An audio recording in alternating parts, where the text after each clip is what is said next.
Hello students, welcome to the mathematical world. आज की हमारी इस वीडियो का जो टॉपिक होने वाला है वो है ट्रिग्नोमेट्री। ये टॉपिक सीबीएसई बोर्ड की 10th क्लास की एनसीईआरटी की बुक में चैप्टर नंबर 8 में है। ये टॉपिक बच्चों को बहुत ज़्यादा मुश्किल लगता है और इससे रिलेटेड जो क्वेश्चंस हैं उनको करने में भी उन्हें बहुत सारी प्रॉब्लम्स आती हैं। और इसका जो मेन रीजन है वो ये है, ट्रिग्नोमेट्री से रिलेटेड जो आइडेंटिटीज हैं, जो फॉर्मूलाज हैं या ट्रिग्नोमेट्रिक रेशियो टेबल की जो वैल्यूज हैं उनको याद रखना बहुत ही मुश्किल होता है। तो उसी प्रॉब्लम का सोल्यूशन मैं आज आपको इस वीडियो में देने वाला हूं। हम इस चैप्टर में आने वाले फॉर्मूलाज को तो सीखेंगे, लेकिन साथ ही साथ मैं आपको उनको याद रखने के लिए आसान और शॉर्ट ट्रिक्स भी बताऊंगा, जिससे अगर ये फॉर्मूलाज आपको भूल भी जाएं तो आप उनको दोबारा से इन ट्रिक्स की हेल्प से डिराइव कर सकते हो। तो आइए स्टार्ट करते हैं आज का अपना ये वीडियो।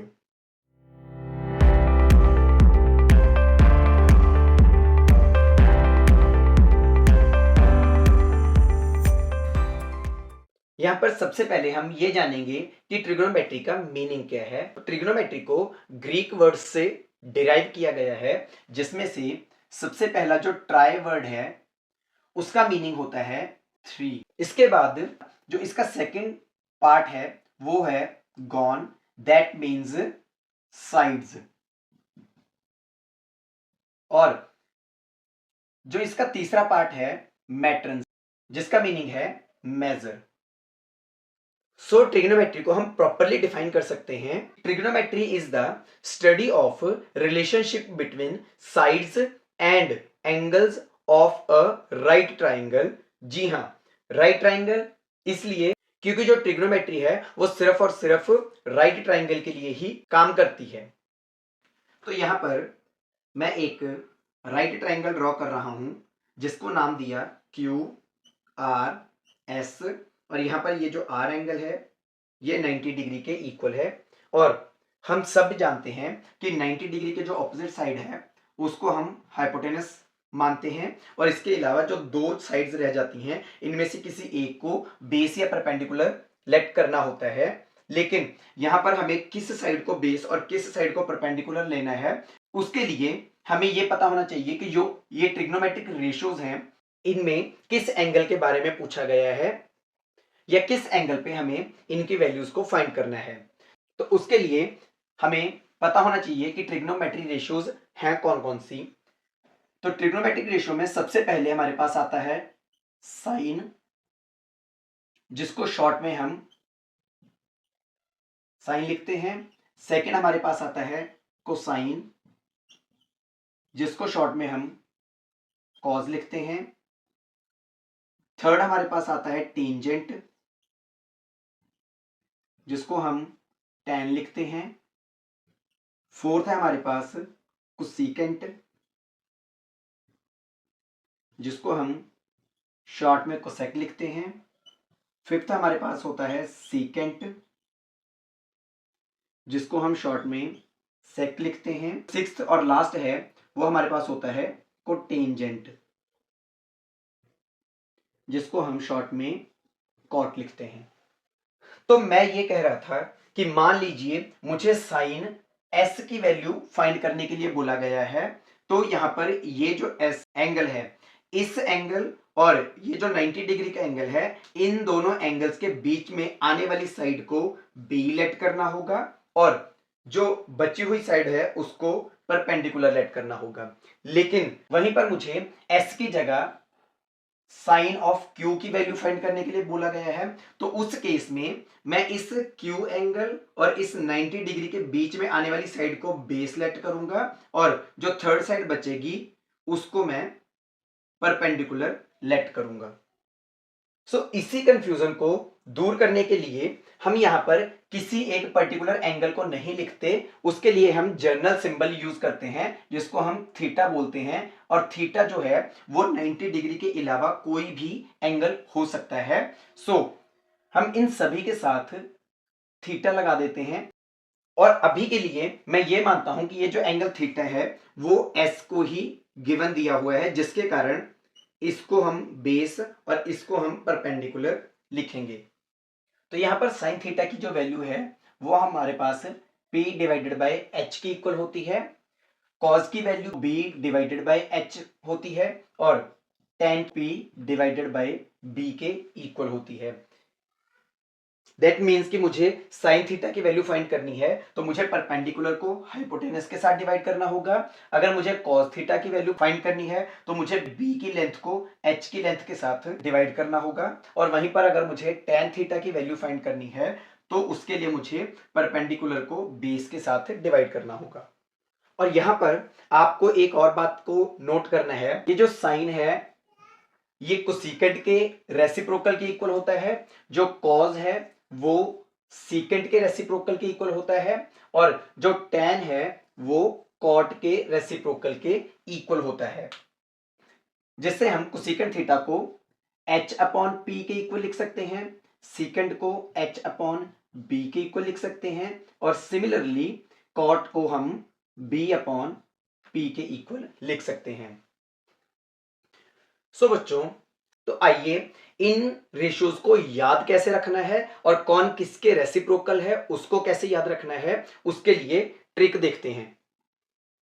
तो जैसा कि मैंने सबसे पहले यहां पर जो तीन बेसिक ट्रिग्नोमेट्रिक रेशियोज हैं उनको लिख लिया है, जिसमें sine theta PH, cos theta BH और टेन थीटा पीबी है। तो इनको याद रखने का जो ट्रिक है उसके लिए आपको एक लाइन याद रखनी है और वो ये है, पंडित भद्री प्रसाद हर हर बोले सोना चांदी तौले। तो आपको इस लाइन को याद रखना है, पंडित भद्री प्रसाद हर हर बोले सोना चांदी तोले। और इसमें से आपको हर एक का जो फर्स्ट लेटर है उसको ही कंसीडर करना होगा। तो आपको यहां से याद हो जाएगा, एस से साइन, सी से कॉज, टी से टेन और यहां पर जो फर्स्ट लेटर है पी के साथ पी, एच के साथ एच, बी के साथ बी, एच के साथ एच, पी के साथ पी और बी के साथ बी। तो ये एक ट्रिक है जिससे आप इसको याद रख सकते हैं, पंडित बद्री प्रसाद हर हर बोले सोना चांदी तौले। ये ट्रिक आपको बहुत ही हेल्प करता है और अगर आप इन रेशियोज को भूल भी जाते हो तो ये लाइन आपको इनको आसानी से रिवाइज या रिमाइंड करवा देती है। और इसके बाद हम ये देखते हैं कि इनके जो रेसिप्रोकल्स हैं उनको कैसे एक ट्रिक से याद रखा जा सकता है। तो इनके जो रेसिप्रोकल्स हैं वो मैंने रिस्पेक्टिवली लिख दिए हैं और इनको आपको याद ऐसे रखना है कि यहां पर अगर एस से स्टार्टिंग है तो उसका रेसिप्रोकल सी वाला होगा, सिमिलरली यहां पर अगर सी से स्टार्टिंग है तो उसका रेसिप्रोकल एस वाला होगा और यहां पर टेन में टी यूज हो रहा है तो कॉट में भी टी, यानी कि हम ये कह सकते हैं कि टी वाला टी के रेसिप्रोकल होता है। सो अगर ये वाली रेशियोज इनके रेसिप्रोकल है तो यहां पर इनकी जो वैल्यूज होंगी वो भी रेसिप्रोकल हो जाएंगी, जिसको मैंने कुछ इस वे से लिख दिया है। अब यहां पर एक बात नोट रखना कि आपको इन वैल्यूज को याद करने के लिए टाइम खराब करने की जरूरत नहीं है। अगर आपको ये वाली बेसिक वैल्यूज जो मैंने अभी ट्रिक बताया उससे आती हैं, आप इसको लिख सकते हो, तो ऑटोमेटिकली इस ट्रिक को याद रखकर आप इसकी रेसिप्रोकल वैल्यूज को भी आसानी से लिख पाओगे। इसके साथ साथ एक बात का और भी ध्यान रखें, sine theta equals to 1 upon cosecant theta और cosecant theta equals to 1 upon, ये आपस में रेसिप्रोकल हैं तो हम इनको सेकंड है हमारे पास हैं cos theta equals to 1 upon second theta और second theta equals to 1 upon cos theta and last one tan theta equals to 1 upon cot theta और cot theta equals to 1 upon tan theta.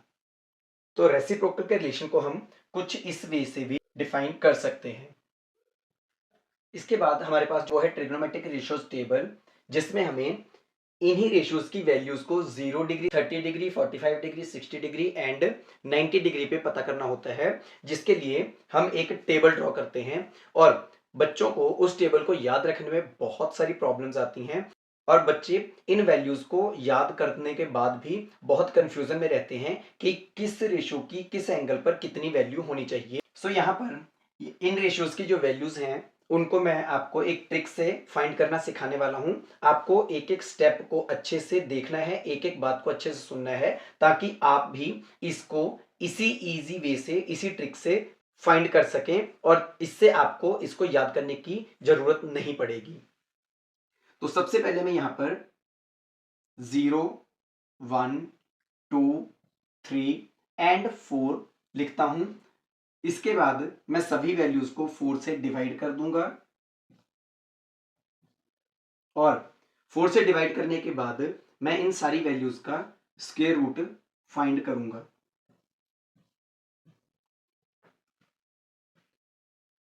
अब हमें पता है कि 0/4 0 के equal ही होता है और अगर मैं उसका स्क्वायर रूट भी फाइंड करूंगा तो वो भी हमारे पास 0 ही आ जाएगा। सिमिलरली 1/4 में कॉमन नंबर ना होने के कारण हम इसको ऐसे भी लिख सकते हैं और 1 का स्क्वायर रूट 1 और 4 का स्क्वायर रूट 2 होता है। यहां पर 2 कॉमन है, जिसको कटिंग करके हमारे पास 1/2 आ गया और इसको हम √1/√2 लिख सकते हैं और इसे सॉल्व करके हमारे पास ये वैल्यू आती है। यहां पर हम इसको √3/√4 लिखते हैं और इसको सॉल्व करके हमारे पास √3/2 आ जाएगा। लास्ट में 4 और 4 डिवाइड होके 1 आएंगे और 1 का रूट इक्वल्स टू 1 ही होता है। तो यहाँ पर 0 डिग्री पे जो हमारे पास आंसर आया वो 0 है, 30 डिग्री पे जो आंसर आया वो 1/2 है, 45 पे 1/√2, 60 डिग्री पे √3/2 एंड 90 डिग्री पे जो आंसर आया वो 1 है। और ये जो सारी वैल्यूज हैं इसको हम साइन थीटा की वैल्यू कह सकते हैं। हमने first step that means sine theta की वैल्यूज को लिखा है और इन वैल्यूज को कैसे फाइंड करना है उसका मेथड मैंने यहां पर आपको एक्सप्लेन कर दिया है। आइए इसके बाद हम ये देखते हैं कि इससे नेक्स्ट जो रेशियो है दैट इज कॉस थीटा, इसकी वैल्यू को ट्रिक से कैसे लिखा जाए। तो आपको जब भी cos थीटा की वैल्यू लिखनी है तो आप इस टेबल की जो वैल्यूज हैं इनको रिवर्स ऑर्डर में लिखेंगे तो वो सारी वैल्यूज आपकी cos थीटा की वैल्यूज होंगी। जैसा कि यहां पर लास्ट में 1 है तो मैं इसको फर्स्ट 1 करूंगा। इसके बाद हमारे पास था √3/2 तो मैं यहां पे √3/2 लिखूंगा। 1/√2 1/√2 ही रह जाएगा और ये वाला 1/2 यहां पर और ये जो 0 है ये लास्ट में आ जाएगा।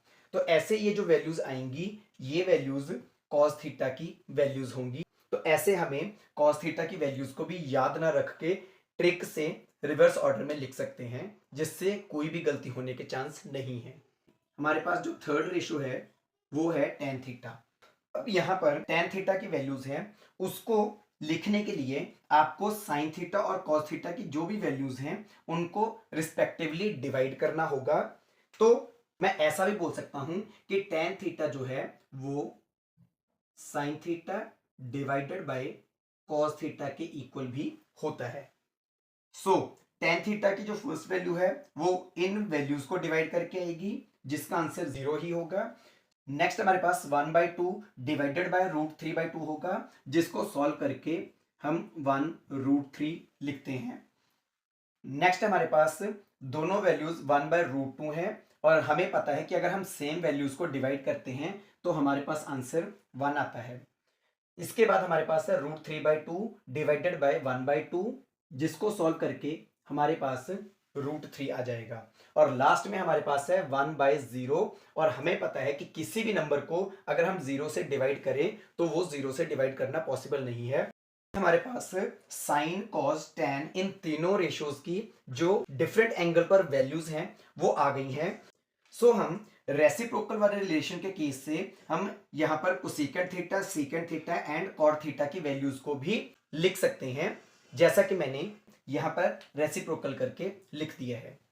सो स्टूडेंट, आई होप कि आपको अब इस टेबल को याद रखने में या इन वैल्यूज को याद रखने में कोई भी प्रॉब्लम नहीं आने वाली। इनफैक्ट मैं ये कहूंगा कि आप इन वैल्यूज को याद मत कीजिए, बस यहां पर जो मैंने आपको एक छोटा सा ट्रिक बताया था उस ट्रिक की हेल्प से आप इन वैल्यूज को खुद भी फाइंड कर सकते हैं। चाहे आप इन वैल्यूज को पूरी तरह से भूल गए होंगे, तब भी आप इस ट्रिक की हेल्प से इन वैल्यू को एग्जैक्टली सही लिख सकते हैं। इसके बाद हमारे पास होता है ट्रिग्नोमेट्रिक आइडेंटिटीज, और ये आइडेंटिटीज हमें ट्रिग्नोमेट्री से रिलेटेड जो क्वेश्चंस है उनको सॉल्व करने में हेल्प करती हैं। तो यहाँ पर हमारे पास बेसिकली 3 आइडेंटिटीज होती हैं, जिसमें से पहली आइडेंटिटी है sine square theta plus cos square theta equals to 1। Second है हमारे पास 1 plus tan square theta equals to second square theta. और जो थर्ड आइडेंटिटी है वो है 1 plus cot square theta equals to cosecant square theta. ये जो आइडेंटिटीज हैं ये एग्जामिनेशन पॉइंट ऑफ व्यू से भी बहुत इंपॉर्टेंट है, इसलिए हमें इन आइडेंटिटीज को याद रखना बहुत जरूरी है। इन आइडेंटिटीज को भी अगर आपको याद रखने में कंफ्यूजन होती है तो आप इनको भी एक ट्रिक से समझ सकते हैं, जिसमें हमें पाइथागोरस प्रॉपर्टी की हेल्प चाहिए होगी, जो कि हमारे पास है परपेंडिकुलर का स्क्वायर प्लस बेस का स्क्वायर इक्वल्स टू हाइपोटेनस का स्क्वायर। और वहीं पर अगर हम इसी रिजल्ट को हाइपोटेनस के स्क्वायर से डिवाइड करें तो हमारे पास आएगा हाइपोटेनस एंड हाइपोटेनस का होल स्क्वायर। तो इसको तो हम 1 लिख सकते हैं। परपेंडिकुलर अपॉन हाइपोटेनस हमें पता है साइन के इक्वल होता है, सो हमें इसे साइन थीटा का स्क्वायर लिखना है।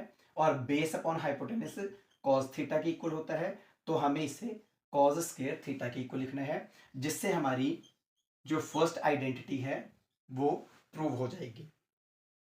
इसके बाद हम दोबारा से पाइथागोरस प्रॉपर्टी को कंसीडर करें तो हमारे पास था परपेंडिकुलर स्क्वायर, बेस का स्क्वायर एंड हाइपोटेनस का स्क्वायर, और इसको हम बेस स्क्वायर से डिवाइड करते हैं, जिससे हमारे पास आएगा p अपॉन बी का square plus b upon B का square equals to h upon B का स्क्वायर। यहाँ पर p अपॉन बी का स्क्वायर हमारे पास टेन स्क्वायर थीटा की इक्वल आ जाएगा, बेस अपॉन बेस में हमारे पास 1 आ जाएगा, और हाइपोटेनस अपॉन बेस में हमारे पास सेकेंड स्क्वायर थीटा आ जाएगा, जिससे हमारे पास ये जो हमारी सेकेंड आइडेंटिटी है ये प्रूव हो गई है। इसके बाद थर्ड प्रॉपर्टी को प्रूव करने के लिए अगेन कंसीडर करेंगे हम P square plus B square equals to H square. अब इसको भी हम पी स्क्वायर से डिवाइड करें तो हमारे पास आएगा p upon P square plus b upon P square and h upon p का स्क्वायर। यहाँ पर p अपॉन पी तो हमारे पास 1 आ जाएगा, b अपॉन पी जो है कॉट स्क्वायर थीटा, और h अपॉन पी हमारे पास कोसेकेंट स्क्वायर थीटा की इक्वल आ जाएगा, जिससे हमारी ये जो थर्ड आइडेंटिटी है ये भी प्रूव हो जाएगी। मैं एक बार फिर से कहना चाहूंगा कि अगर आपको ये आइडेंटिटीज याद रखने में कंफ्यूजन है तो आप पाइथागोरस प्रॉपर्टी को हाइपोटेनस से, बेस से और परपेंडिकुलर स्क्वायर से बारी बारी डिवाइड करके सॉल्व कर लेंगे तो आपके पास ये आइडेंटिटीज आ जाएंगी। आई होप कि अब आपको इस चैप्टर के ये जो फॉर्मूलाज थे इनको समझने में, इनको याद रखने में किसी भी तरह की प्रॉब्लम नहीं आएगी, और उम्मीद करता हूं कि अब आप इस चैप्टर में जितने भी क्वेश्चंस हैं उनको बहुत ही आसानी से सॉल्व कर पाओगे। और अगर आप मेरे इस चैनल पर नए हैं तो प्लीज़ मेरे इस चैनल को सब्सक्राइब जरूर करें, ताकि ऐसी और नई नई इंफॉर्मेटिव वीडियोस और ट्रिक्स आप लोगों तक जरूर पहुंचती रहें। सो मिलते हैं नई वीडियो में नए टॉपिक के साथ। तब तक के लिए keep study, keep growing, all the best.